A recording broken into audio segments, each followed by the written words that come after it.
Welcome back for this week's edition of our advocacy training and cultivating careers conversations. Starting our advocacy training, we have Dr. Liz Wagstrom with the National Pork Producers Council, and joining us for our careers conversations are Allissa Troyer with Nutrient Advisors and Dr. Amy Schmidt with the University of Nebraska-Lincoln. Thanks for joining us, Dr. Wagstrom. Thanks so much. I appreciate you all being here.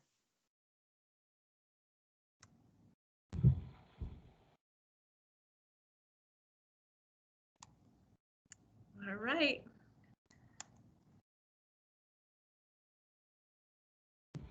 We can go straight to her presentation. Yeah, I was going to say. Yep.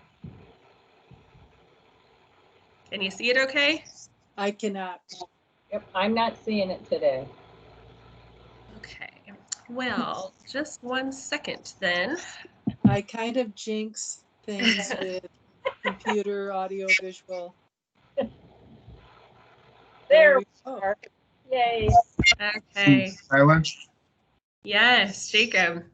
I just had someone pull in the driveway, so I'm gonna go figure out what they want. I'll be back. Okay. Okay. And we can go right to the next slide. Just want to talk a little bit about what we'll be talking about. I will introduce you to myself and a little bit about what I do. Then wanted to touch base with you on what we've been doing during the pandemic that is unusual compared to what we normally do. And then some of our more normal priorities and activities for NPPC, and plan to leave plenty of time for questions and discussions. So go ahead and plan whatever questions or jot down any questions you might have. So next slide. So a little bit about me. My title is Chief Veterinarian at the National Pork Producers Council. NPPC is one of really 4 industry organizations in the pork industry. And we are the advocacy and trade promotion arm of the pork industry programs or associations. I went to school, graduated from University of Minnesota with an undergrad degree with a double major in animal science and agricultural economics, and had thought about going to vet school at the time, didn't get in, got married, had kids, had a bunch of odd jobs, and ended up working for a vaccine and diagnostic company. And that really got me interested in being back into veterinary medicine. So I applied to veterinary school when I was 39 years old, went to Iowa State, and ended up with a DVM, my Doctor of Veterinary Medicine. And also I did a joint master's degree in veterinary preventive medicine. And so my master's project was on the transmission of PRRS virus through milk and colostrum. I was naive enough to believe that I shouldn't go get a PhD because I figured we'd have PRRS figured out. I think that was almost 20 years ago, and we're still waiting to figure it out. So probably could have gotten my PhD and still be working on PRRS. Next slide, please. So my first job out of vet school was as a production veterinarian with a large producer. To put things in context, I graduated vet school in 1999. That was right after one of the last major price crashes that we had in the pig industry. So as I was graduating veterinary school, we were losing a lot of producers that were exiting the business because of the just the terrible economic situations at the time. So I was with a large producer for quite a while and worked mainly with nursery pigs. So I had about 20 different nurseries that I worked with. We had all owned nurseries, so they were all our employees that took care of the nurseries.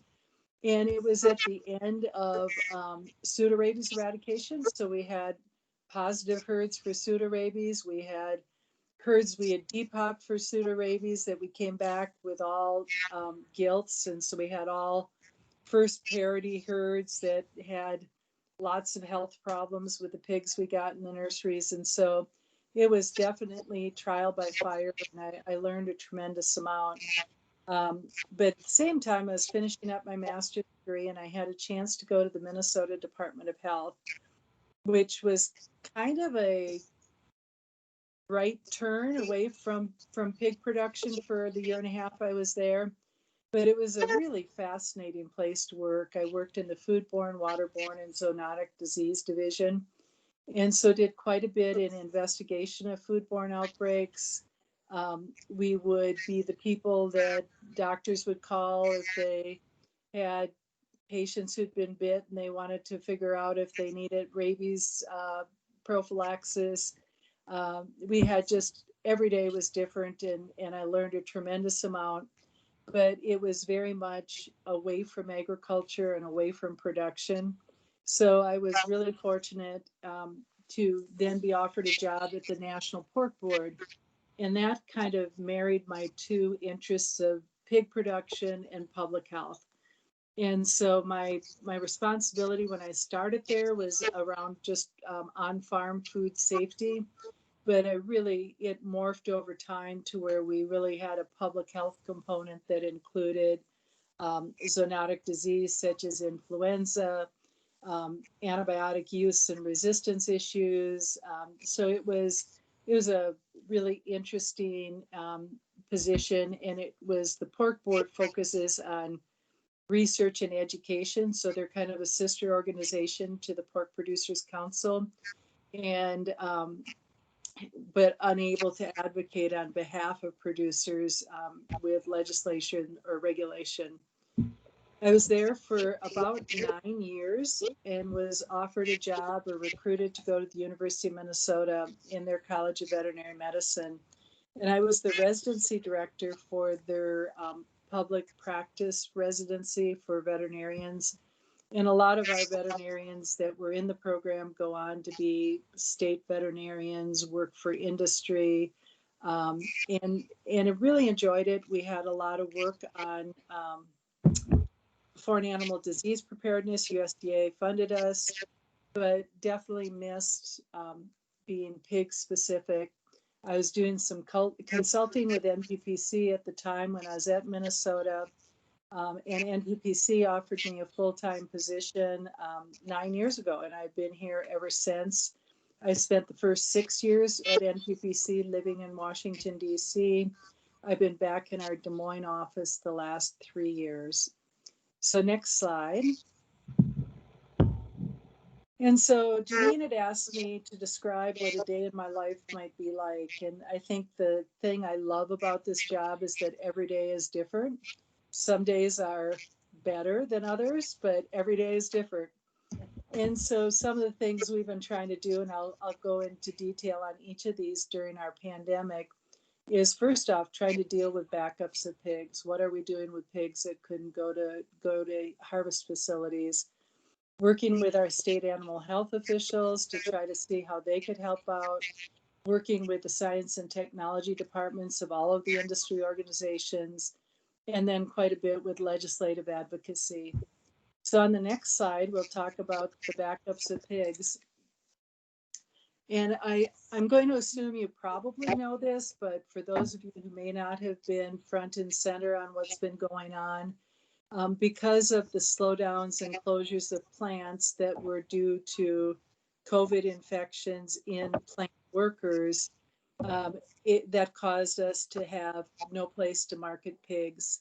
And then we had many days where well over 100,000 pigs couldn't go to market each day. So we were backing up somewhere up to 500,000 pigs a week on some of our biggest weeks.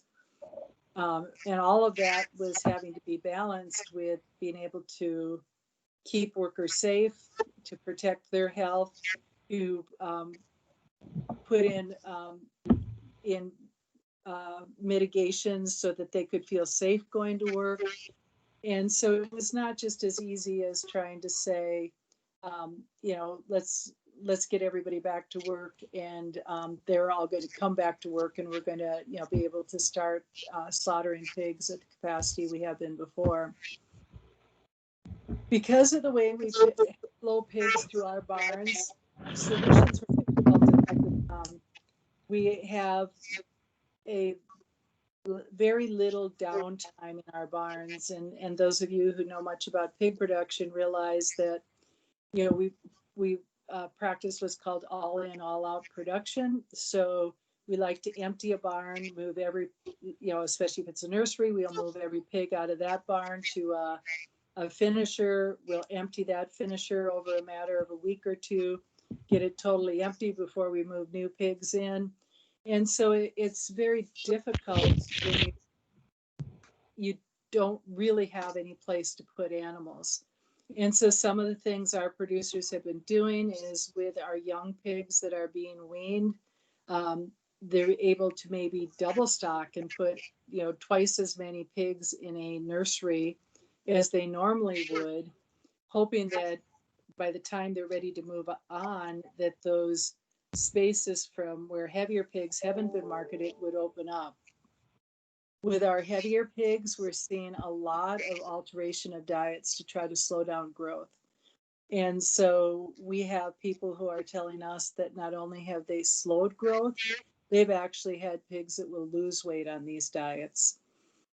We've had producers that have stopped breeding sows. We've had producers that have had to abort sows. We've had producers who, as they have weaned pigs, have been very aggressive in only weaning the very best pigs and euthanizing those that are not meeting certain standards. You know, those are all very difficult decisions to make, because as farmers, we want to have as many animals as healthy as they can be, and having to euthanize an animal that might be able to make it is just against the what most farmers are comfortable doing. We had farmers who were very looked at very unique situations on how they could market animals, and we had guys call up and say, we're taking a gooseneck load full of pigs to a church parking lot for church members. We had people advertising on Facebook. We had animals sent to Georgia and Pennsylvania and Idaho, you know, from the Midwest, to look at where there might be capacity in locker plants or smaller plants in those other areas. And we still have concerns with excess animals. As we look at the hog and pig report, we may still have this winter, or like fall into winter, way more animals than we have capacity to be able to get marketed and slaughtered. So it's not over by any means. So next slide. So one of the things we did is as this started getting really into a situation where our first plants started shutting down, we started working with the state animal health officials from the top 15 swine states. And they had a little more ability to help the producers in their states to potentially help with depopulation and disposal. And every state had wanted to believe it wasn't going to happen. We have some states who've had to do more than others. They were some of the early states. If you look at in Minnesota, when we had Swift and Worthington, or not Swift, JBS, shows you how old I am. Swift has been gone for a while. JBS in Worthington, as well as Smithfield in Sioux Falls, process a lot of the animals in Minnesota and Northwest Iowa. So that area ended up having to really help out with the population. So if you look at Minnesota, they were able to put together compost facilities where producers who had to euthanize animals were able to come and compost animals in those facilities that the state actually ran. We talked a lot with USDA about depopulation equipment. We always had been of the belief that if we had a foreign animal disease, USDA had the equipment to come in and help depopulate animals that had to be euthanized for foreign animal disease needs. Well, what we found out is that they had a lot of equipment because of high path avian influenza to depopulate birds. but had very, very little to help with any kind of a large animal. The USDA, as a result of that, did purchase $2 million in new equipment. That included some compost equipment. It included more, some pneumatic bolt guns, more equipment, not enough to actually be able to depopulate a lot of animals, but more than we had. We also met on these calls with our meat packers and producers, trying to discuss the resources they could bring to the table. So as an example, JBS in Worthington actually did run their plant for a couple weeks, depopulate, just euthanizing animals in the plant, which is still tragic to think of that much usable meat being taken out the back door of the plant and taken to a landfill. And what we found out during this whole situation as we were having all these calls is there's really no one-stop shopping. So we ended up getting multiple departments and agencies involved. So we had USDA, we had FEMA, we had Department of Homeland Security, we had agencies within those departments, different agencies. So it was a network building exercise to make sure we got the right people from the right departments. So the next slide, please. We also put together an incident management team for our organizations. And so it was NPPC, the National Pork Board, the American Association of Swine Veterinarians, the Swine Health Information Center, and the North American Meat Institute. And for a while we were having, with our SAHO calls, we had those calls every day for several weeks. Now we're down to where we have them once a week. And we would have our incident management team calls daily, and then we went to weekly, and now have gone to where it's as needed. And we divided into 5 sub-teams. So we had somebody looking at animal welfare. So if we had to look at depopulation methods, we wanted to use methods that were approved by the American Veterinary Medical Association that could be done with a minimum of potentially bad welfare consequences for the animals. We had a group working on public health. So how did they interact with the packing plants to try to assure public health? We also looked at public health on our farms. What can we do to help producers who might need disinfectants or PPE or other equipment to keep their workers safe? We looked at the actual depopulation strategies, and we had a whole team just looking at how could we source carbon dioxide for potentially using for euthanasia. And that included how do you deliver it? So how do you make vaporizers? Where do you store carbon dioxide? What kind of vessels do you put the animals in to be able to depopulate them with carbon dioxide? We looked through junkyards to find V restrainers that could be used. It was all hands on deck, and you really looked at the how skillful people were in saying, what can we modify and what can we make fit for purpose for this? We had another group looking at disposal. So the last thing you wanted to do in disposing of carcasses was to do it in an environmentally unsustainable way. So this was already a real mess, and you didn't want to make it worse by all of a sudden having some environmental impact that would be negative. And then we had another group looking at production. So what information can you give on slowing down growth, on changing diets, et cetera? So that's kind of a summary of how we all worked together and the groups we put together. And it was extremely busy for quite a while. And then for my part, I did a lot with the legislative and regulatory advocacy. So with the next slide, these are just some of the examples I can give, and I'm sure there are more that I have forgotten about.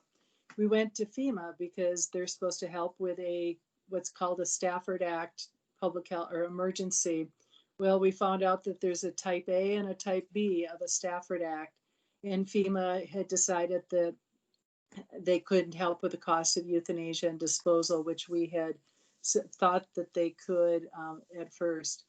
USDA's Natural Resources Conservation Service did provide some limited funding for disposal. Producers had to apply. They had to could get up to $25,000 for help with disposal. We had USDA's Animal Plant Health Inspection Service. They were constrained by the Animal Health Protection Act, which is kind of their overarching legislation. And then the Commodity Credit Corporation, which is the funding that USDA has access to, as example, if they were going to depopulate animals with a foreign animal disease.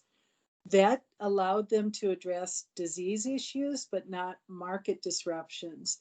And that was the same with some of the state agencies. They just didn't feel like they had the regulatory authority to be able to go out, as an example, and help kill animals, which is really a tough deal, because our hope was that you wouldn't have to have producers euthanizing or depopulating their own animals. And that's ended up being what happened in most of the situations. Next slide. We got involved in things like Small Business Administration and the Payroll Protection Program, which is still helping some producers help meet payroll. Hours of service for truckers. We got an exemption for hours of service, so people could be moving animals and moving carcasses without hours of service restrictions for their truckers. We worked to get essential worker designations. And so, as an example, early on, I had a call from an artificial insemination equipment company who said UPS is telling us they're not going to deliver our AI equipment if we aren't designated specifically as essential workers. And so you had to try to, get them put into a list of essential workers. I'll talk a little more about Customs and Border Protection funding, but as travel has decreased, that means that the user fees that fund them has decreased. And then we did the CARES Act, which was the one of the first big COVID packages, did allow for payments to producers, but there was some limitations on those payments, on how much income a producer could have before they would receive those payments. And then state funding that went to, and the CARES Act does have some flexibility. So next slide. We've been working really hard to get another COVID package through. The HEROES Act passed the House in May, and it included payments for to producers for animals that they had to depopulate going back to March. It changed this Commodity Credit Corporation language to allow USDA to spend money for market disruptions as well as for animal disease. And it included $300 million to help our veterinary diagnostic labs, prevention and preparedness activities, and our foot and mouth disease vaccine bank. So in the Senate, we had the Relief Act that was had been introduced that also addressed these same issues. The goal was never that the Relief Act would pass by itself, but it would get rolled into a larger COVID package. There were portions of that, not all of it, but pieces of it that were included in the last Senate COVID package that was introduced, which was called the HEALS Act. That act has not been passed. It's in trouble. We don't know what to expect, whether in September when they come back from recess, if the Senate will be able to pass it, and if they will be able to make a compromise with the House on the HEROES Act and actually get anything done. So right now we are still pushing to try to get those everything in the Senate COVID packages, realizing that that is a uphill battle. So next slide. So in more typical times, what I do is a lot of work on foreign animal disease prevention and preparedness, work with antimicrobial use and resistance, on international standard setting, and mostly other live animal issues. I believe you heard from Dan Kovich last week. Dan works in our shop on most of the food safety and the post-harvest issues. So next slide. Foreign animal disease preparedness. We have our big three, which are foot and mouth disease, classical swine fever, and African swine fever. And they vary in how devastating they would be as far as animal health. Some of them are more deadly than others. But the big concern we have with those diseases is that they're trade limiting. If we had any one of them, we would expect our exports to be shut off immediately. And as we export over 25% of the pork we produce, we would have a market collapse that would be devastating to our industry. Next slide. So the big one we've been worried about is African swine fever. It started spreading through Russia. It's been in Africa, strains of it since the 1920s. Started spreading up through Russia and the Eastern Europe in 2007. It has been spreading westward in Europe. And then 2 years ago,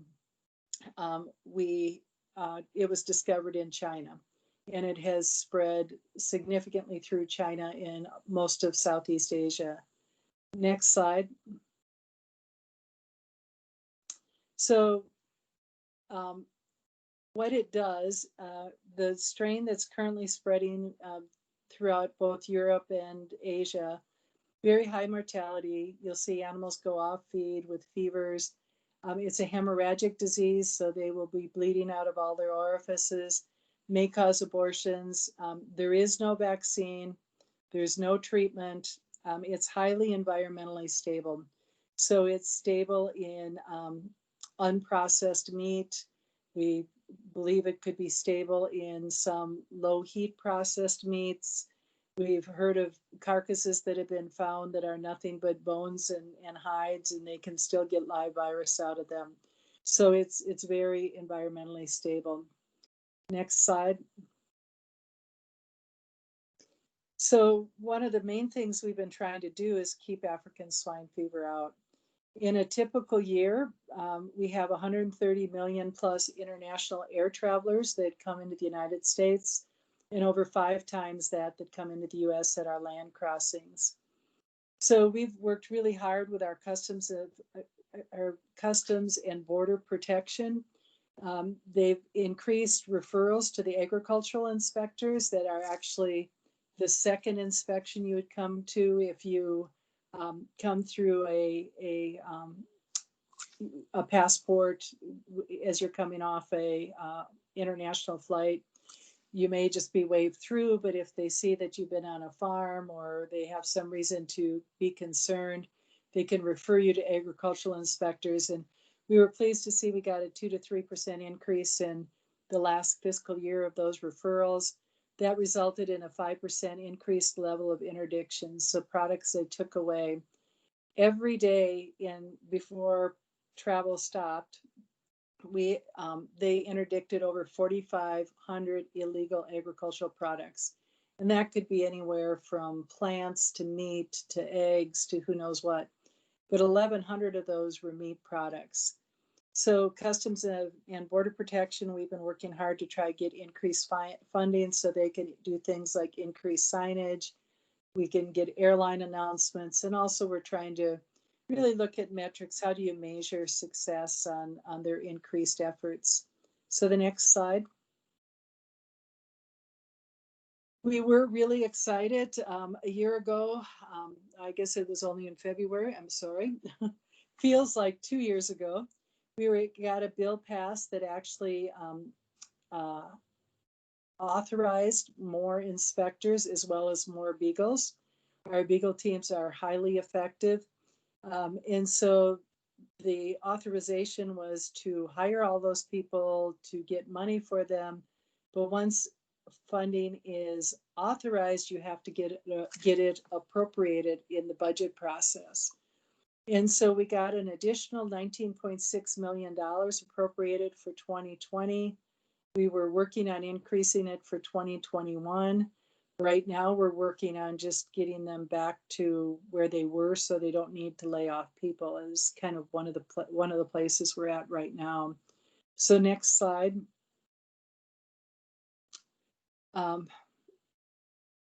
So the other concern we've had with products coming into the country is potentially contaminated feed ingredients that could be imported from ASF positive countries.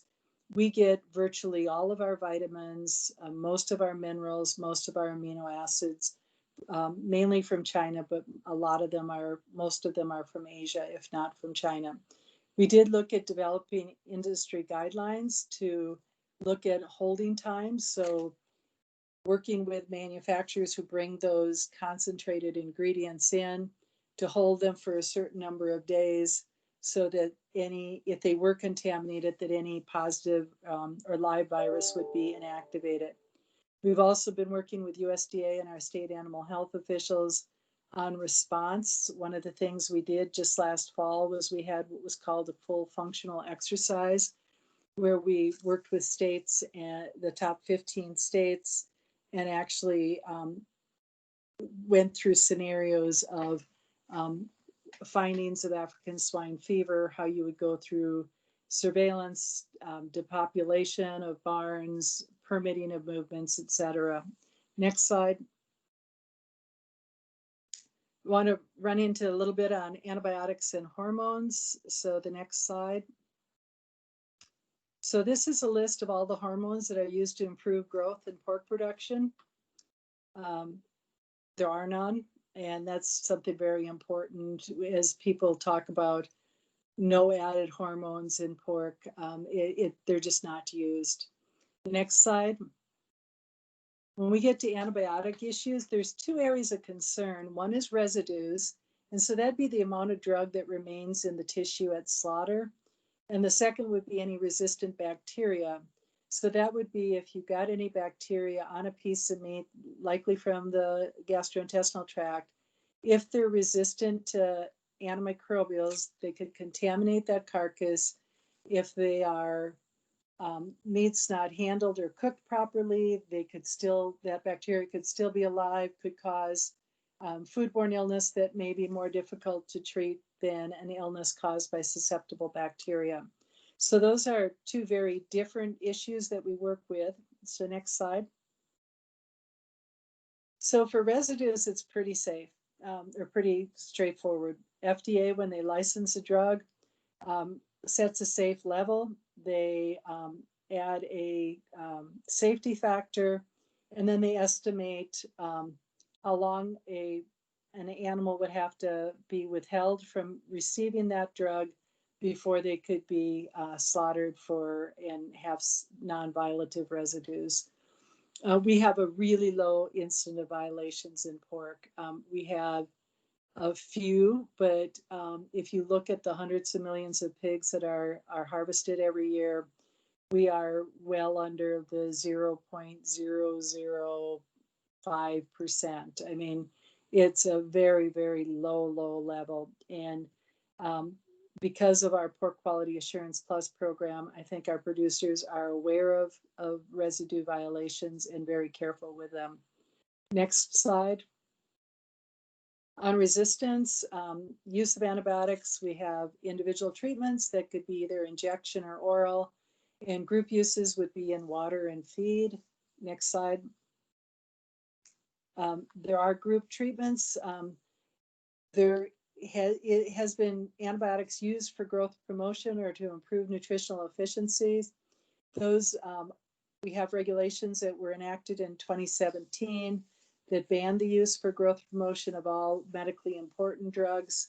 And so, while there may be some antibiotics that are considered non-medically important that could be used, by and large, there's very little, if any, growth promotion still taking place in the United States pig production. We do use group treatments for disease prevention, control, and treatment.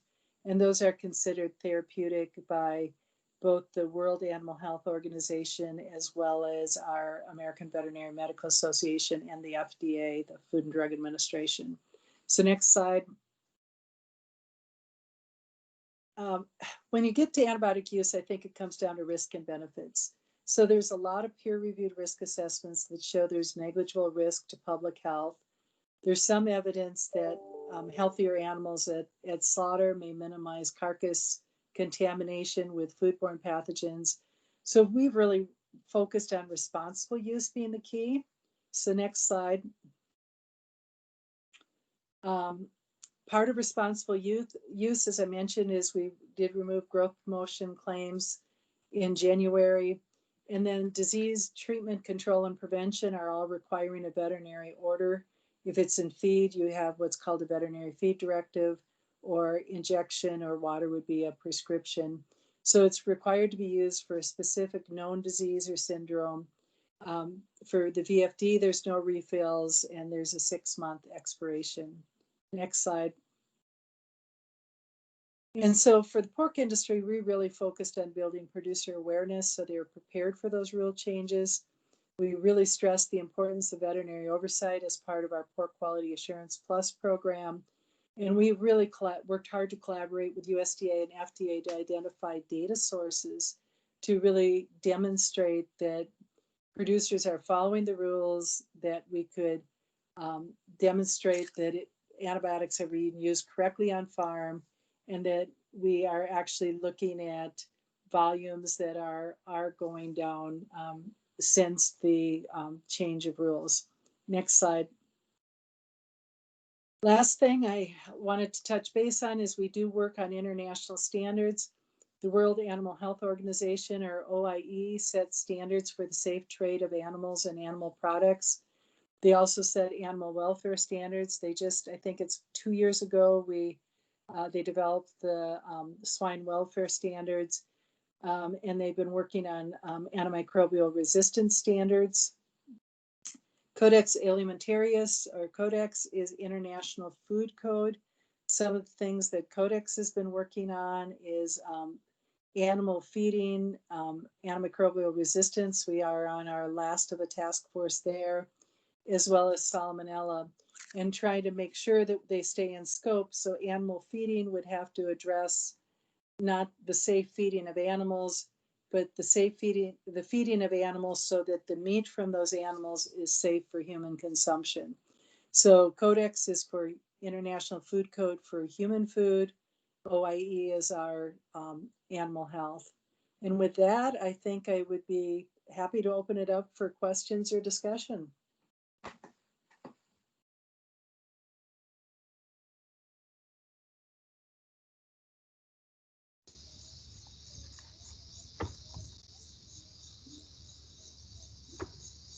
I think you're muted. I poked all the other buttons. Okay, so the question that I have for you, Dr. Wagstrom, is looking at the disruptions from the plant side, knowing that there were, possible impacts for, animal welfare. What were the impacts for biosecurity and disease with that backup? Yep, that's a great question. One of the things we know is when you start double stocking animals and lose your all in, all out, because you're adding younger animals in barns with older animals, that's an issue with biosecurity. I think that we have producers who are very stretched really thin on cash flow. So it makes it harder to buy a lot of antibiotics to treat animals that may be sick, and you have to treat them if they're really sick, but you may stretch your dollar as far as you can. We're not really hearing a lot about increased incidence of disease in the plant coming into the plants. I'm anxious to hear what we hear about pork quality, because I think some of our diets to slow up growth probably didn't do a lot to improve pork quality. So the trade-offs are still to be determined, I guess, for some of that. Exactly. I noticed the other day when I bought meat that one of the things, and this is just something I've learned over the years, like retailers always say, you're getting your pigs so big, your chops or whatever are too big to fit in our little foil or foam trays. And I bought shoulder steaks the other day, pig shoulder steaks the other day, and they were definitely falling over the edge of the trays. So we can see we've had some increase in carcass size. From the group, any questions for Dr. Wagstrom? Yeah, I had a question. I don't know if you can hear me well. Yeah. So I know that this crisis with the pork industry and COVID is not far from being over. But do you know if any steps that we're taking to, if a repeated situation were to happen again, how we lessen the crisis at all? Right. Yeah, we had a discussion about that this morning. One thought is that you probably have a group of workers in our plants that have been exposed, and a lot of them will have some immunity. So the likelihood of them having as high an absenteeism may be lessened. The plants have done, I think, a really good job of putting up barriers between people, giving them masks and face shields, checking temperatures every day. So the hope is you would catch people and keep them out of the workplace before they could, and keep them from spreading disease within the workplace. Obviously, that doesn't address their home living situations where they could also be spreading. So, we've talked about alternate places to market animals, and it's really difficult to find them. I mean, you look at the locker plants and they're still backed up, for months. And we had people who found alternate markets by shipping. I see Washington State just got some PRRS positive pigs in from Iowa that had come through Montana. That is the first time PRRS had ever been found in Washington State. So you had people who were very savvy in trying to find alternate markets. I don't think that's sustainable in the long run. I don't see any interest in people opening up new packing plants right now. It's a long and expensive situation. I think our best bet is we still have a couple packing plants that aren't doing double shifts yet. So you look at Coldwater in Michigan, and Prestige in Iowa still are not double shifting. So the one opportunity would be to work really hard to see if you can help them increase their labor pool so that they could start a double shift, because that's been their constraint, is getting enough labor in to be able to run 2 shifts. But no easy That makes answer. sense. Thank you. Yeah. Okay, well, with that, Dr. Wagstrom, I want to thank you for the wealth of information. But what struck me the most was your personal story and testimonial about valuing education and continuing on for your DVM in a non-traditional time after family, and pursuing that is just really inspirational. So I appreciate that from a woman in science perspective very much. Tell anybody that it's never too late. My retirement strategy might be to go back and finish that PhD. Well, that doesn't sound much like retirement to me, but a different path for sure. So we're going to transition now. I see Amy Schmidt is on with us, and Allissa, I'm not sure if you will be able to share your video or not, but we're going to have our Cultivating Careers conversation. So Amy, I'd welcome you to start with a brief introduction about yourself and your background, and then we can talk about your job. All right. Well, thank you, Kyla. Hi, everybody. My name is Amy Schmidt. I am a faculty member at UNL in biological systems engineering, and I also have an appointment in animal science. My background, I guess kind of my whole life story background, so you know where I come from and all that. I grew up in Southeast Iowa, as far southeast as you can go in Iowa before you're in Missouri or Illinois. I did not grow up on a farm, but my grandfather farmed around us, and so I spent a lot of time with him on the farm. I started out in college at Iowa State majoring in aerospace engineering, had no interest in ag. I was interested in environmental stuff, but I was really I was a real nerd. I built a lot of model airplanes and all that good stuff. So I went for aerospace engineering, but I very quickly found out that in that time period, which was the early 90s, before probably most of you were born, that the defense budget in the country was terrible. There weren't a lot of jobs. People coming out of school with degrees in aerospace engineering were not getting jobs. And these were students who had like 4.0 GPAs. And I knew I was not going to have that. So I was concerned about the job market. So I switched after my first year, I switched to ag engineering and loved it. When I got ready to graduate, I really wasn't seeing any jobs that I thought were for me. So I decided to accept an opportunity to go to grad school there at Iowa State and did my master's degree. And the faculty member I worked with was an extension engineer in the manure management area. And I really liked that work I did with him. It was a lot of fun. I spent a summer driving around Iowa collecting manure samples at as many farms as I could get to so we could test a new technology for analyzing the samples. When I got done with my master's, there was a job in North Missouri at Premium Standard Farms, which is now they're owned by Smithfield. So at the time they were Premium Standard Farms, and they had, 2.5 million pigs in North Missouri. So a big operation. And they needed an environmental engineer. And so I went to work for them. Really liked what I did there. A lot of, construction management, outdoor work, regulatory type things. But this little tiny town in North Missouri was not really a great social setting for a single girl. I thought I would probably be single forever if I lived there too long.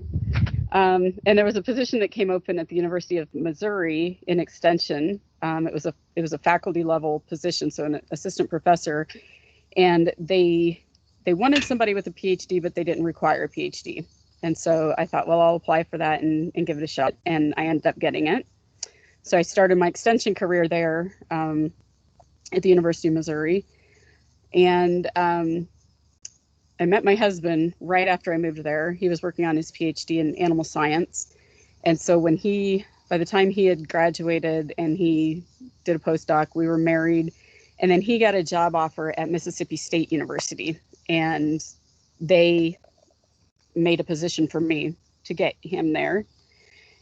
But it wasn't a faculty position. And so they told me right from the start, if you want to be in a position here like you've been in at Missouri, you're going to have to do your PhD. And I never really had desired to do that. But I liked what I'd been doing and I wanted to continue that. So I started my PhD as soon as we moved there. And I don't know Liz Wagstrom's background, but it sounds like she was in a similar position, going to school, had a family, trying to balance work and everything. So I was working full time. We had one kid, and I was doing my PhD, and it was really awful. And I think it's made worse by the fact that I never really had a desire to do that. Like if you really want to get a PhD, it's still hard, but like you've always wanted this.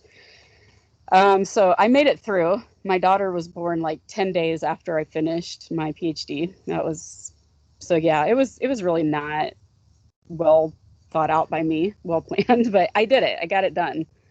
And then a couple years later, there was a position at University of Nebraska that somebody I had known and respected for like all of my career had moved into administration, and they were looking to fill his position. And I thought, well, I probably don't have a snowball's chance of getting that job because he's amazing. But I went ahead and applied, and lo and behold, I was offered the job. They didn't have a position for my husband, so I had to turn it down. And then 2 years later, they called me back and said, like, if you're still interested, we can do something for your husband. So we ended up here in 2012. He has a faculty position in animal science. It's really hard for two PhDs to find faculty positions at the same school. So we'll probably be here as long as they'll let us be here, because it's really hard to find that type of a job anywhere else. So that kind of is my background and how I ended up here at Nebraska. Like I said, I'm an extension and research faculty member in livestock manure management and environmental aspects related to livestock production. Great. Okay. So do you want to talk a little bit about some of those roles and responsibilities, like, or maybe examples more of like what you're doing to do that on the extension front and on the research front? So examples of what I work on and. Yep. Okay. Projects, programs, partnerships. Yeah. So one of the really important aspects of my position. So one of the things I always tell students when I talk to them is, I never knew this as an undergrad, but faculty members have more than just teaching. They do more than teach. So for instance, my position is 60% extension and 40% research. My husband is 60% teaching, 40% research. So he teaches and does research. I do research and extension. Every faculty member will have some sort of split like that. So you're responsible for a couple different activities. So within extension and research, you are expected and you are evaluated on your ability to build a program that connects your research with your outreach. And extension and outreach is to kind of like teaching off campus. So it's to the farmers. I work with nutrient advisors, those folks. So you're working with the greater population of the state to deliver scientific and research-based information and recommendations. And so I have grad students that I have working on research. My research has gone several directions just based on what the needs are at the time. So early on when I was here, we had the PEDV outbreak, and my work was almost entirely focused on composting mortalities and trying to figure out how to manage manure from animals that were positive for the virus, so that we weren't spreading the virus during manure management practices.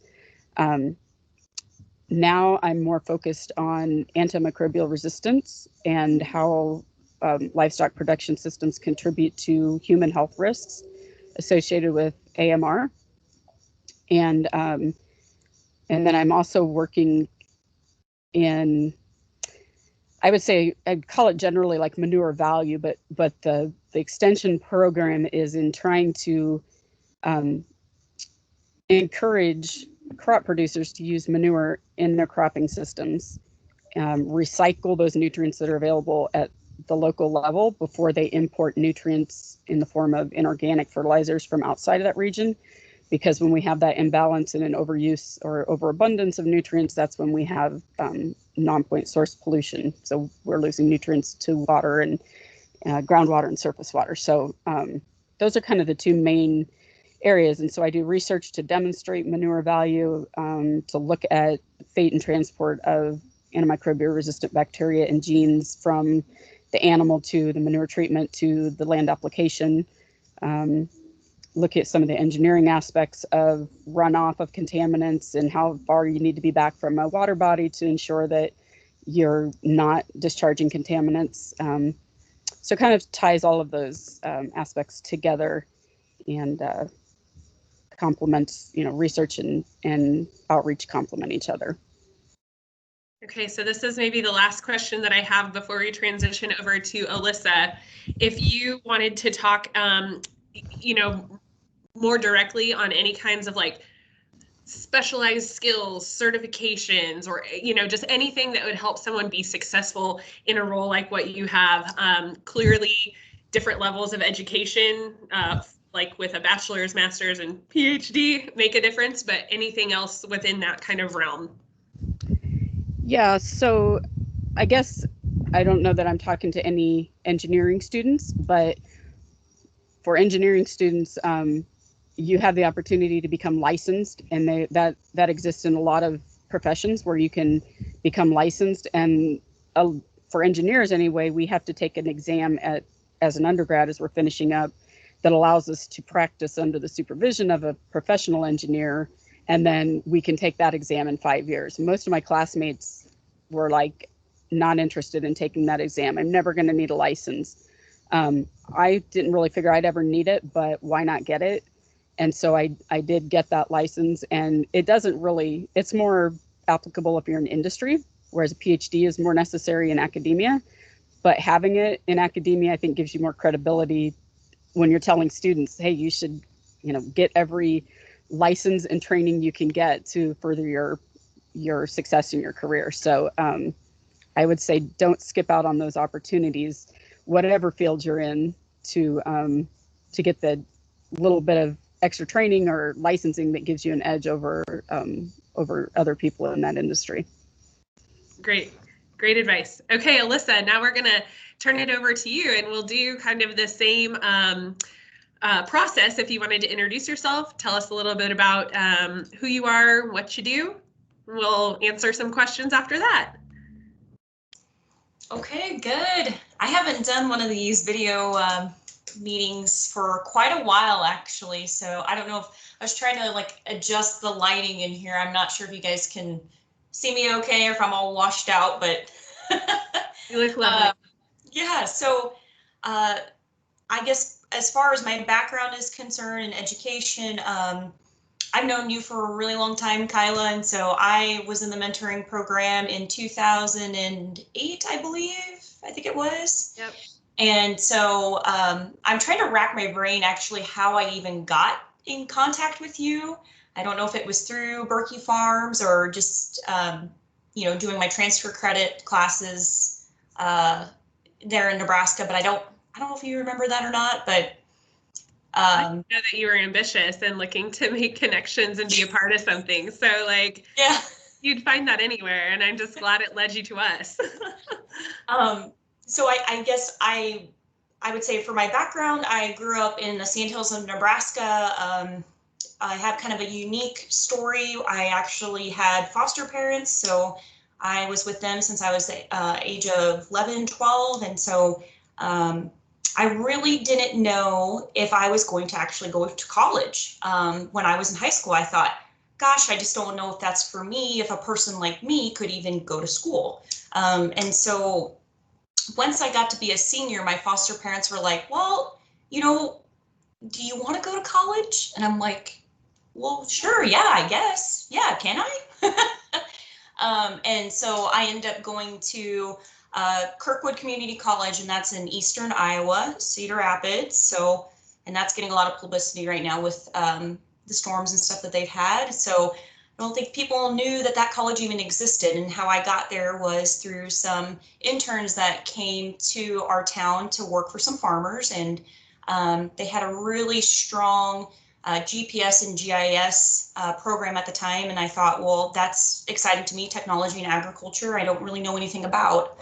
My background was mostly just in livestock production. So I ended up going there, and I spent 2.5 years there, and then I decided I wanted to come back home. I miss Nebraska. So my foster parents moved down to McCool Junction at that time. And what brought me back was, okay, I'm going to transfer some credits to the university. And then also I need employment, right? So thank goodness. And we talk about like technology and how things have changed. My foster parents had the local newspaper, and they're like, oh gosh, there's an ad in here for this farmer over by Dorchester, and maybe you might want to check it out. And I gave them a call and went and interviewed, and it was for Berkey Farms and at their sow unit. So I ended up getting hired. Shane Meyer was the manager at that time, and so I started working for them and going to school part-time. And during that, my biological dad passed away, and some other things kind of happened to where I had to take a break from school. That break turned into a 13-year hiatus of just working, meeting people. And so as of this fall, I'm actually enrolled back into school.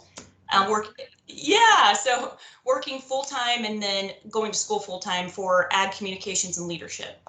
So that I love like hearing the stories of saying it's just not ever too late to go back to school, and that gives, I think that gives a lot of kids maybe some incentive to like, hey, even if I do get my bachelor's, I can always, if something changes in my life or I'm interested in something else, that opportunity always exists.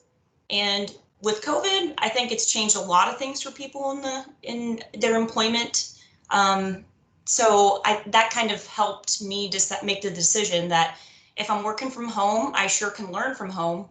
And I went ahead and took the plunge. So that's my background. So right now I work for a company called Nutrient Advisors, and I work a lot with Dr. Amy Schmidt on different events and education of our clients. And which, by the way, I love hearing about your background, Amy, because I had no idea that you started off that way for school. So that's really interesting to hear that. You're saying you had no idea I was such a nerd, because my kids call me an engine nerd. Yeah. Now you know. Yeah, I love it. I think it's great. And it's just crazy, like how we all evolve and change what, where we come from or what we are interested in. So yeah, so working for Nutrient Advisors, I do business development for them, and I started out 5 years ago with some really heavy training. When Andy Schulting brought me on, he said, you've got some great experience and I'd like to just mold that. So they have a great training program. I've spent I think about 1.5 years to where I really was fully on my own, having my own clientele and consulting for various different livestock facilities on manure nutrient management, and then also on compliance and regulatory. So we were doing the day-to-day stuff, helping our clients stay in compliance, and then also if they're looking to expand, looking for new sites, and then helping with the state and local regulatory items. So now I've evolved into business development. So a lot of more like public relations, going to different trade shows, talking about what we do, and just essentially having to break out of my shell and meet people, network, just to talk about Nutrient Advisors, and then also I would just say the livestock industry in general. I'm a big advocate for the mentoring program. I took the leadership program with Nebraska pork producers, and I would say that those two programs had really helped me develop as a young adult. So yeah, that's kind of the skinny. I don't know.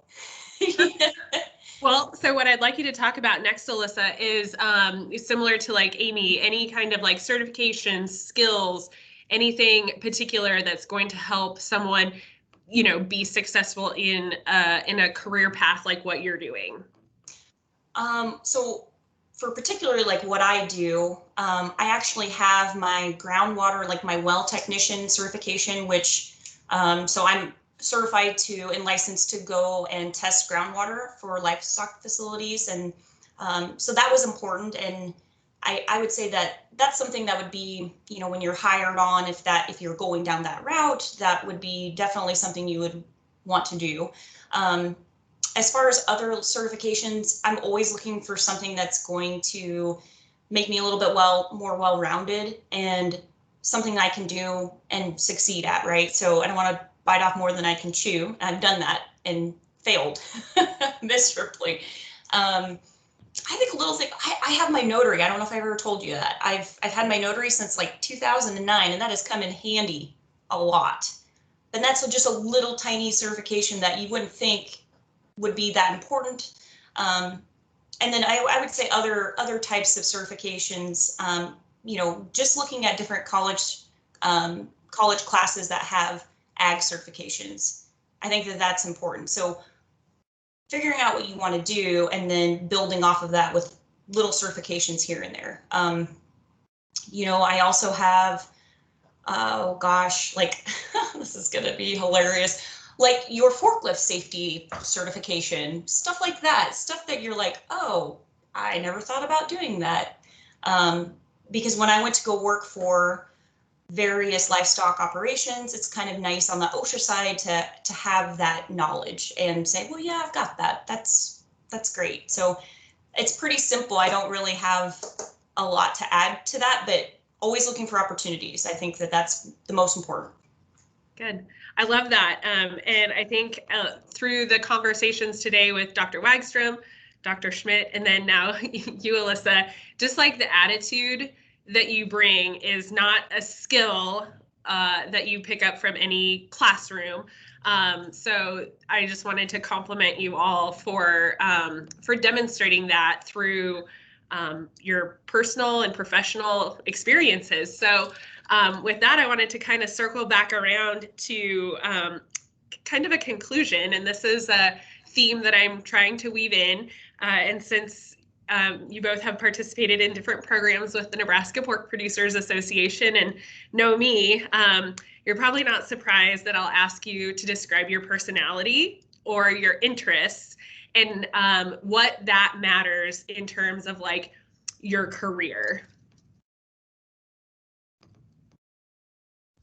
So do I have to go first? You guys can fight for who goes first. Well, so my personality, I am a major introvert,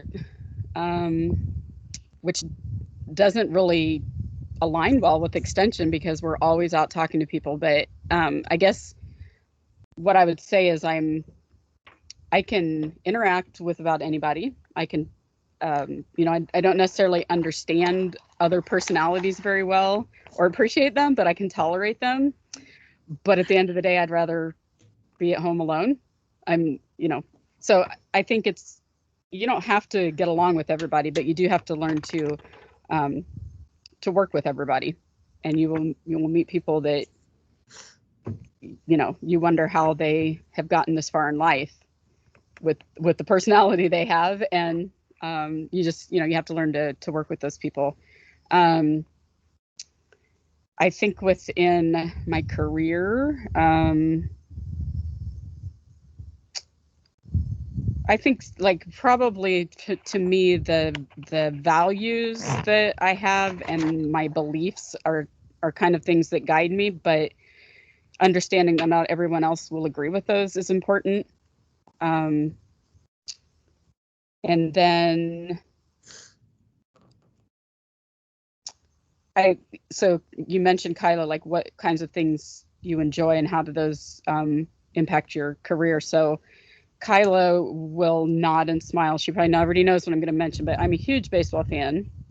My kids play baseball and softball, and we have a lot of conversations around the dinner table about like life lessons that equate back to baseball and softball. So, I don't want to do this homework assignment. And, well, you don't have to like the assignment you're given, but you have to go do it. Just like on the baseball field, when you're told to play in the outfield and you want to be playing the infield, you do what's best for the team, not for yourself. And so I also would liken that back to a lot of, I guess, a lot of things in life and business where, your effort speaks louder than your ability. A lot of times you may not know as much as someone else, but if you're working hard, I think that takes you a long way. You don't always get the job you want, but whatever job you're given, you should do it to the very best you can. I've had some jobs that were not my dream job, but you wouldn't have known that by watching me, because I'm stubborn and I'm going to do something better than anybody else can do it, because that's just what you should do. And you'll get yourself farther in life if you're willing to stick your neck out and do the job to the best of your ability, I think. And I guess my last thing would be that it's okay to strike out. So metaphorically speaking, when my kids, when they go up to the plate, I'm like, I don't care if you strike out as long as you're swinging. Don't strike out looking. So that to me means in your job, in your life, whatever, it's okay to fail as long as you're trying and you're not just kind of sitting back and letting life happen and letting your job happen. Just, get out there and do your thing and do it to the best of your ability. And if it doesn't work out, that's okay. You fail more than you succeed in baseball, and you learn a lot from your failures in life and careers too. So I think that'd be my advice. Great. Allissa, same thing to you. Well, as far as personalities in the workforce are concerned, I really didn't think of other people having personalities and how that would affect the working dynamics until I started with nutrient advisors. Before that, I always worked for livestock producers, and that's something that just wasn't talked about. So I was really thankful when I started with nutrient advisors that we actually did a personality test, our whole team, and then we had to talk about what our personalities were. And so in each person's desk, we did the colors. So you'd have your dominant and then your secondary color. And so I, of course, was blue, which is empathetic, very like a person, like feelings for other people and how things affect other people. And then I was green also, which I think I have it set up here, but it's more like an analytical look at the big picture, excuse me, type. Excuse me. So I think if I took that same personality test now, 4 or 5 years later, probably be more orange on my secondary color, and that's more of a outgoing, charming personality for sales. And I kind of just developed that. I had to, or I wasn't going to go anywhere. I had to be able to talk to people. Before, I was okay with working with livestock and didn't really care to talk to people all the time. I still get that way sometimes, right? Like you get a little tired. Yeah. But I think passion for the industry really drives me. And so sharing that story, that's kind of what kept me in that orange for this entire time. It's exciting. And so, and then like what Amy was saying, understanding like the people that you work with and their personalities, that helped a lot, because I'm like, okay, now I know how to approach my other team member when I want to do a project with them, or asking them where are they at with something that I needed from them. And I think also with the leadership program, with team concepts, that just reconfirmed what I had been taught years prior. And using that in different ways to be successful. And as far as, using skills and knowing the personality, different types, I really liked what you said about, coming together and working together, even though sometimes you're like, gosh, I just don't care for that position or that project that we're doing. It just speaks volumes, because you got to be able to adapt. I mean, you just have to. So I would say I would definitely agree with that. And my second thing is just always wanting to learn, maybe change some views, and networking. Networking is huge, huge. I don't care, introvert, extrovert. I mean, just meeting people. That's been probably a #1 reason for my success, is just talking to people. Unfortunately, all the time. Positive, it's positive, but yeah. Okay, so for the group, do you have any questions that you would like to have Amy or Allissa field? Baseball. Oh. Metaphorically speaking, right?